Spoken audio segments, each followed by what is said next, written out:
I just got back from a retreat of sorts where me and a few other indies were all at kind of a similar stage where we all kind of had ideas for future projects but weren't necessarily sure either of which one to do or how to sort of bring it to fruition. And I was especially interested to sort of pitch one project in particular. I had a bunch of other projects, and I thought that the purpose of the retreat, which I organised, was for me, for my part, to pitch all those things and then find out like which of these things do people like, which ones excite this group of people, and it's a group of people whose opinions I respect a lot and who have a lot of experience, who would be good guides in this field. And then I did pitch my forerunner for next project first, and it didn't go down great. And then I discovered, I'm not here to find out which project I want to do next. I already know it's this one, and you're all wrong, and I'm going to prove it. No, it wasn't quite like that, but I did find myself unwilling to be dissuaded from this particular project. I love this idea, and I realised as I started working on the pitch and talking about it with others that it's been knocking around in my head for at least 4 years, I think, because I remember pitching it to Alex Wiltshire back when we used to hang out at our local Costa Coffee back in Bath. I've been in Canada for 3.5 years now, so it has to have been at least that long. Back then it was in a very different form. I'm not going to talk any specifics about what the game is because it's way too early, obviously. But there's something at the core of it that is fascinating to me in many different ways. There's been so many different versions of this. And actually some other folks at the retreat had a similar situation where when you talk to them about their long-running project, long-running idea, almost everything you suggest, they're like, yeah, 2 years ago it did work that way, but then we found this problem.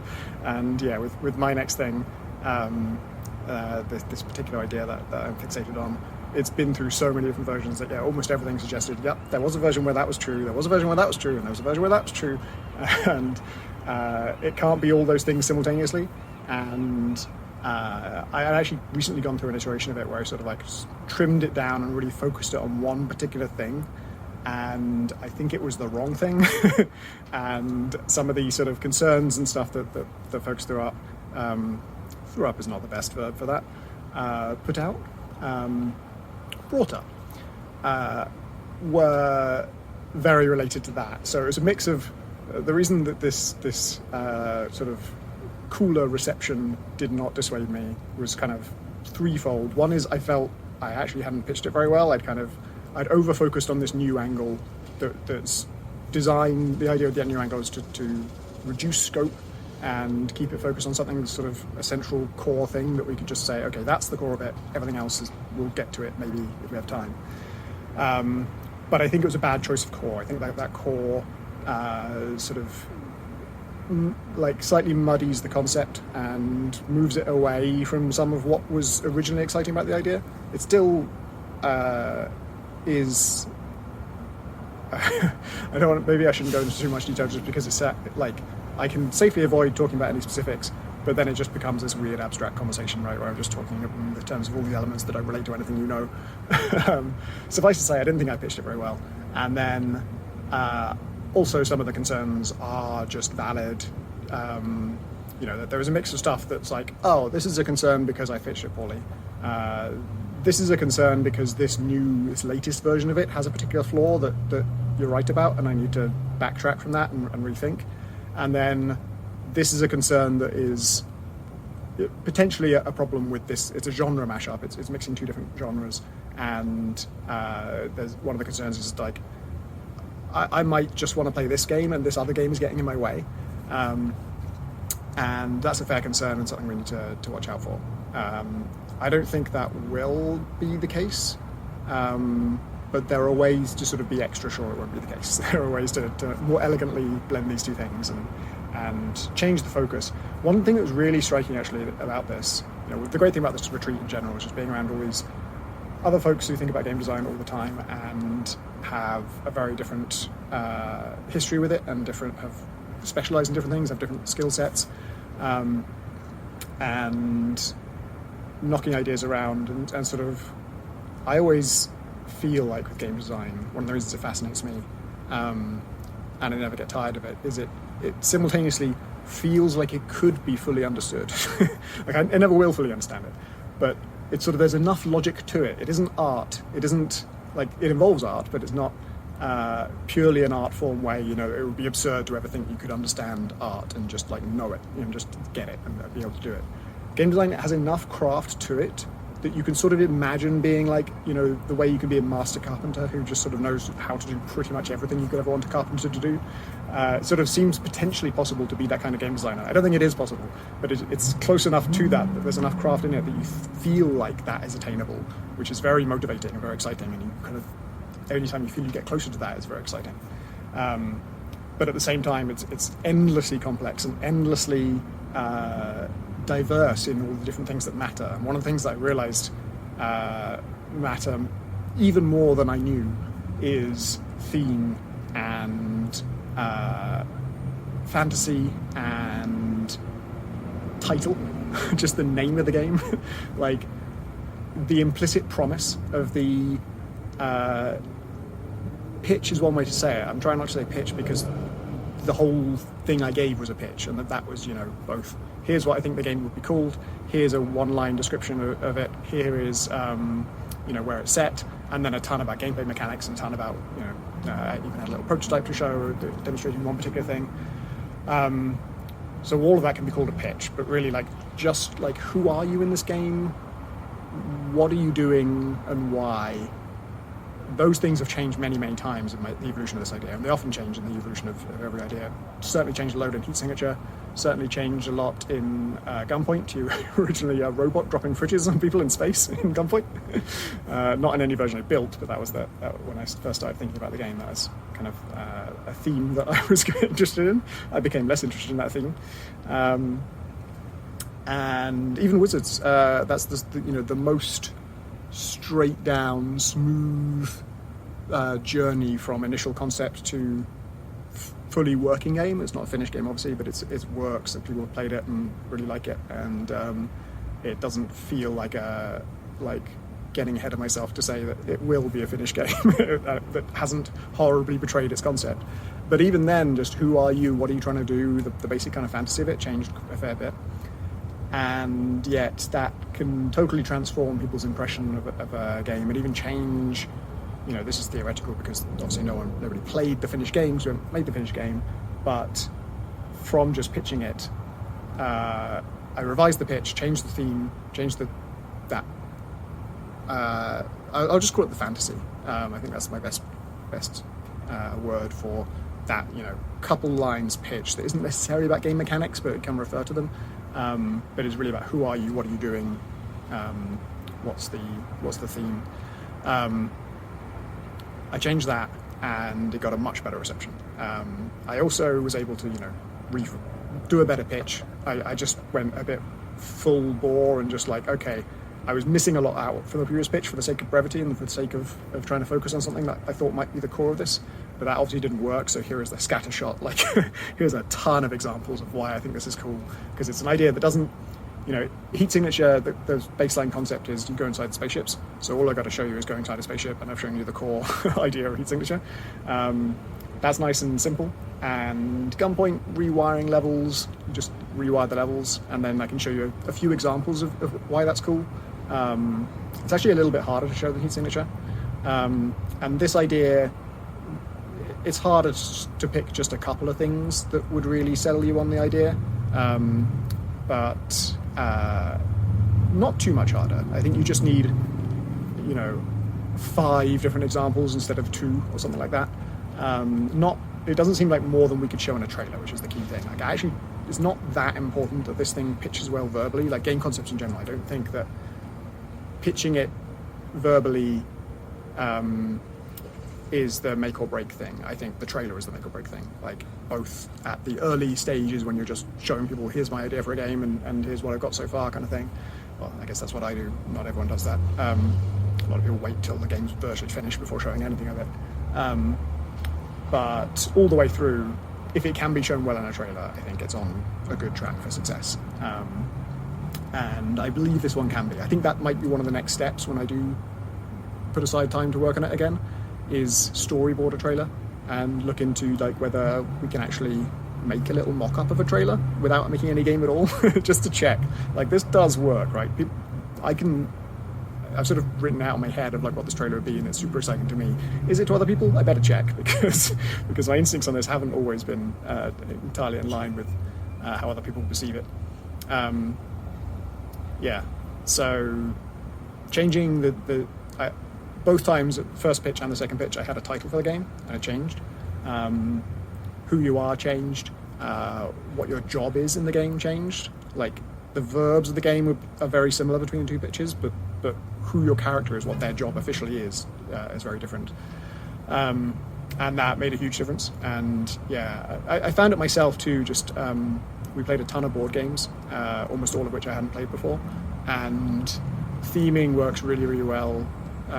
It's very, very powerful for changing how mechanics feel.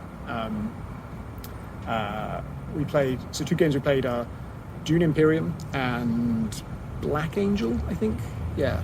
I had played Dune Imperium once before and I loved it, but I won that game. And when you win your first first match of a game, or however you want to say it,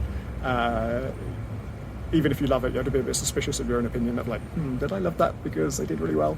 And I played it again and I lost and I loved it. It's brilliant. I only played it twice in total, so I shouldn't get ahead of myself, but I really want to play more because I think it's a fantastic game. And part of it is the theme. I don't even especially, I'm not like a big Dune fan especially. I like a lot about the setting and some of the world building. I don't like the original movie very much at all. The new ones are good. It's just a bit of sci-fi spectacle to me. I don't like the story, the fundamental plot of the Dune. Both the Dune movies, I can't speak to the book, but both the Dune movies that I've seen is a bad story in my opinion. So that's not why the theme is great in Dune Imperium, but the theme is great in Dune Imperium, and it does make all of the mechanics so much more exciting and make me so much more interested in engaging with them. One of the cool things about it mechanically as a game is there's just a ton of different roads to success. Each of us, there's 4 of us playing, and it's sort of a deck builder, and it's a little bit of worker placement in that you have agents to deploy each turn, and you can put them in different places to kind of go get you resources or go help you field troops in a battle. And over the course of it, you're adding cards to your deck and deciding what kind of, engine you're building, what kind of deck you're building. And all 4 of us went for completely different strategies. Like it was really, you play as a particular faction, and they have some sort of traits that are built in and make them good at things and bad at things. Those are, for most of us, those weren't huge in terms of the impact they had on our abilities turn to turn. But we did all lean into a particular theme, and some of them were very on theme. Some of them were like, I think one of us was playing as a Harkonnen and was very warlike. One was playing as Atreides and went heavy on acquiring spice. And I was going for one of the things I love about it is that there's a battle potentially every turn, every round, and you decide over the course of the round whether to put any troops in at all, and if so, how many. And so obviously it's a thing where, like, if you're going to put some in, you want to win or come second. There's different prizes for different rankings in the war. And one of the things I focused on was just being very selective about those things. Like, don't get involved, put everything in. Like, just wait. Partly it was an advantage, I think I was the only person who played before, and so I had the advantage of knowing, like, some of the rewards for these battles later on are great. The earlier ones, you don't really need to worry about it too much. And so I just held back and then really swooped in and got some very, very worthwhile victories. But everyone else was doing something completely different. My friend Mike had a sort of crazy thing going on with the way he could buy cards. He could sort of reserve them for himself and discount them. And then he had some weird strategy that he was going through a whole emotional journey that the rest of us were like fascinated. He couldn't really tell us like why he was suddenly so like heartbroken or really excited or whatever. To sort of like do a after action report at the end to say, okay, well at this point I was into this thing. And yeah, we're all on different emotional journeys throughout it. And that kind of complexity, having all these different, there's a ton of different resources, there's a ton of different things you can get involved in, a ton of different ways to earn victory points. If it was all abstract, it would just be a mess. It would just be like, what the fuck? How do I remember? Like, what is this big orange token? Like, why is that good? Like, because I still don't really know what spice does. But it's themed. It's part of a world I do know, and I know it's incredibly valuable. I know it's a little bit dangerous, and I know that it's supposedly the key to everything. And those things aren't borne out in the game mechanics exactly. It is very valuable. All you really do with it is buy things, I think, as far as I can remember. But just it having a theme brings that to life. Hoarding a ton of spice when no one else has any, has its own feel. It's very different to if it was just resource X, and that's even without really knowing anything concrete about what spice is or does. So yeah, theme is just so important, so powerful, and I think it's worth,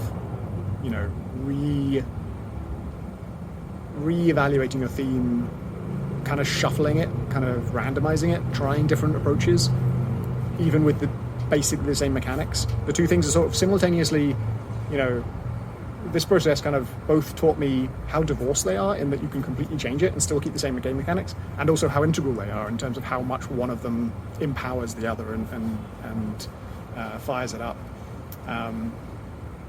Board games, I think, are part of what gets me feeling like game design could be understood. Like it's, because when you boil it down to tabletop stuff, it's a lot more controllable and potentially understandable. Some board games are too figured out. Chess is kind of too figured out. That's one reason I don't really like it. It's related to the fact that it has been solved, essentially, that now we can definitively tell you what the best move is in a chess game, to some degree of accuracy. Like, it's possible there is a better answer, but it wouldn't be arrived at through human instinct or ingenuity or mind games. It would just be a better computer thought more moves ahead and found the concrete optimal thing. So that space feels like it is understood, like not by me, but by people. It's the rules are all known and figured out. And then equally there's gambling games where there kind of is nothing to understand beyond just the likelihood of various outcomes, and then a bit of psychology. Obviously poker is psychology as well as randomness. There are other games that are pretty much just randomness, like outthinking or second guessing your opponent isn't to your advantage necessarily. So there are games that are so random that there is nothing to figure out. There are games that are so figured out that there's nothing left to chance or psychology or the interesting juicy stuff.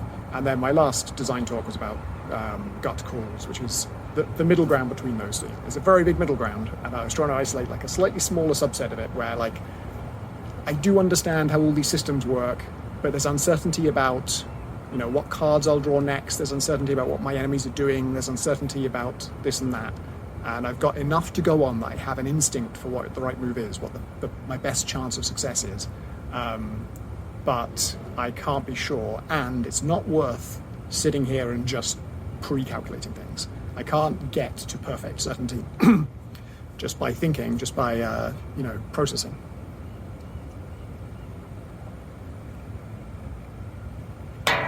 And that, excuse me, and that is the sweet spot for me. Like, I want to be in that zone. I want to be going by my gut, but also with a lot of thinking. I think my version of gut calls, the ones that work for me, require a bit of brain crunching to get to the gut call, but only so much. You do a bit of brain crunching, then there's no more brain crunching to do, and it's just, I think this. I think I need to invest in an egg factory in Wingspan. I think this 2-cost card that does 3 different things that are good for me in Slay the Spire is going to pay off better than this 1-cost thing that does something less powerful, even though it's twice the price. I think the fact that it takes up less space in my deck is going to pay off more than its value per energy kind of thing. Yeah, and I don't have numbers on that. I don't have certainty. It's probably possible to get certainty, but I don't. It's not practical to get it, and I don't feel like I need to try and get it.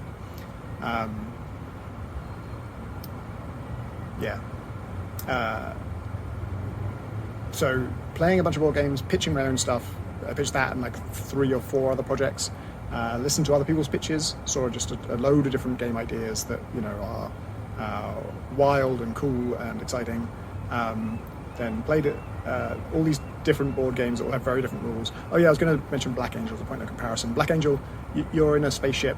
Your AI's sort of trying to caretake a spaceship, I guess, on its way somewhere. And the theme on the back of the box sounded great. It was very sort of romantic, high sci-fi, grand sci-fi concept of being in deep space on this many years long journey to find a new home for humanity, I think. But your AIs, and your AIs controlling robots and just trying to keep this thing going in its lonely journey. There's something romantic about that. And then when we tried to learn the rules, it was just, oh my fucking god. Like, the robots are in the break room. My robot's in my compartment, but they're going to go back to the break room.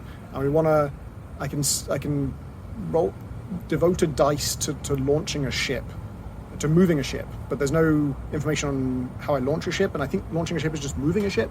And then I'm going to go to some sort of random alien race and make a deal with them, and that means placing a mission card, and the mission card is going to give me a ship and a robot. I don't know why. And just every rule, we really tried. We really put our best foot forward and gave it a good go. And yeah, after our second turn, we were all just, I think, oh my, we just can't go on with this. We've read so many rules, and we still, like, we were finally getting to the point where, like, okay, I think I know how to play a turn roughly, not how to play it well, but just what the things I can do are. And for me at least, I just didn't see anything at the end of the road. I didn't see any light at the end of the tunnel. I was just like, okay, now I know how to move some robots around and some ships around to balance some values that I guess if we do that right, we win. But there was no juice, there was no excitement. Dune Imperium, you have all these different factions that have different personalities. All the cards you're getting have personality. All the sort of methods you're using, whether you commit to a war, how much you commit, how many you lose. The feeling of committing hugely to a war and losing everything. The feeling of committing hugely to a war and winning, and no one else commits that much, and you still lose all your guys, because that's just how wars work in this game. Is you can send out a huge army and then no one else shows up, and you just, like, all your guys get killed in the desert, I guess. And you win, but it's like, I could have won a lot more cheaply than that. There's so much theme, there's so much flavor to all of that stuff, and we didn't get it from Black Angel. And without that theme, the mental tax of learning those rules is so extreme. So all of this was like a game design triathlon. It was like, flipping your head to all the different modes of design, of understanding it, of appreciating it, of inventing it, of refining it. And that always gets my brain tingling in that maybe it's possible to understand this kind of way. So yeah, importance of theme is one thing that came out of it.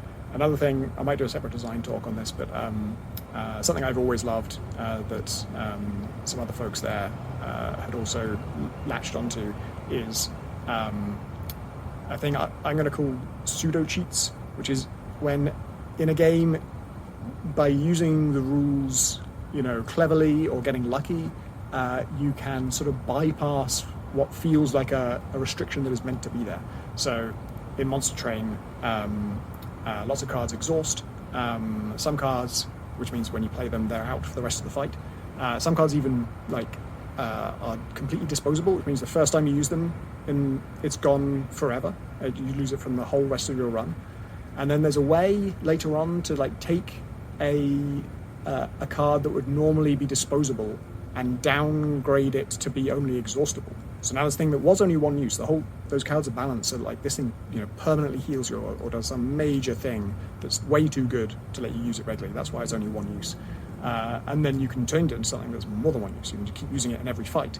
And then there's another way to take something that exhausts and make it not even exhaust. So you can take something that used to be only one use for the whole run, change it into something that's one use per battle, and then change it to something that's just one use every time it comes up, and you can just keep on playing it. And it feels like a cheat. It feels like I broke the game. It feels like there was a restriction there that was to stop this game from going wildly unbalanced, and I broke it. And I feel great. And it's not that you genuinely believe the developers didn't know you could do this. And I don't think it even matters whether the developers did know or intend for you to do this. The main thing is that the developers are happy you're doing it. The developers are like, yeah, good job. Because if they're not, then it's an exploit. So that's why I don't want to call these things exploits. An exploit to me is, by definition, is something the developer didn't want you to do. And you haven't broken any rules. You are abiding by the way the game works, but you are doing something that the developer does not want you to do, usually because it spoils the fun of the game. And those are not particularly exciting, but ones where it feels like an exploit, it feels like a cheat, but actually it's absolutely what the developer wants for you. Again, whether or not they intended it when they built those mechanics, those are super exciting. And more generally too, like, anytime you give the player like a hard restriction, it's always fun to have some kind of way of breaking it, just temporarily, just like, single-use things that let you bypass this restriction. There's little patterns like that are just kind of reliably juicy, letting the player feel like they've cheated a bit, giving them a pseudo-cheat is a really powerful thing to do. And yeah, when I at my most kind of delirious, when I could, at most feel like I could potentially understand game design, I wonder about doing like a sort of like structured, hierarchical kind of breakdown of what I do know about it so far. Little things like that I have learned that are sort of somewhat reusable. Obviously, they're not universal. That no rule applies to every game. Every game is different. But there are so many little tricks and tools and patterns and things that you can learn, that if you assembled them all in a kind of list that was somehow organized in a useful way, that feels like it could be a very useful document. And it wouldn't be anything like comprehensive. It wouldn't be like a unified theory of game design or anything, but just a kind of, I guess, a little toolbox of tricks. Could be a really nice thing to make someday. Sort of feel it's an idea that kind of belongs to the age of the blog, which is maybe not this age. But yeah, I still like the idea of doing that. Design Talk is sort of my stab at that. It's sort of, starting it in a manageable way that I can hopefully keep up with, that doesn't require me to sit down and type a lot. It doesn't require me to necessarily organize things and commit to, I'm going to do these 8 things in the next, couple months. Something a bit more low key than my tutorials, because tutorials, I'm committing, I'm going to finish a game, and it's going to be 20-ish episodes, and I'm gonna, although there was no hard schedule, it was like I did feel like I needed to do one a month at least. Yeah, finding ways to get all that down, I guess, is the closest I'll ever get to sort of scratching that itch of like, maybe I can understand this thing, maybe it is understandable, just like partially, just a little bit.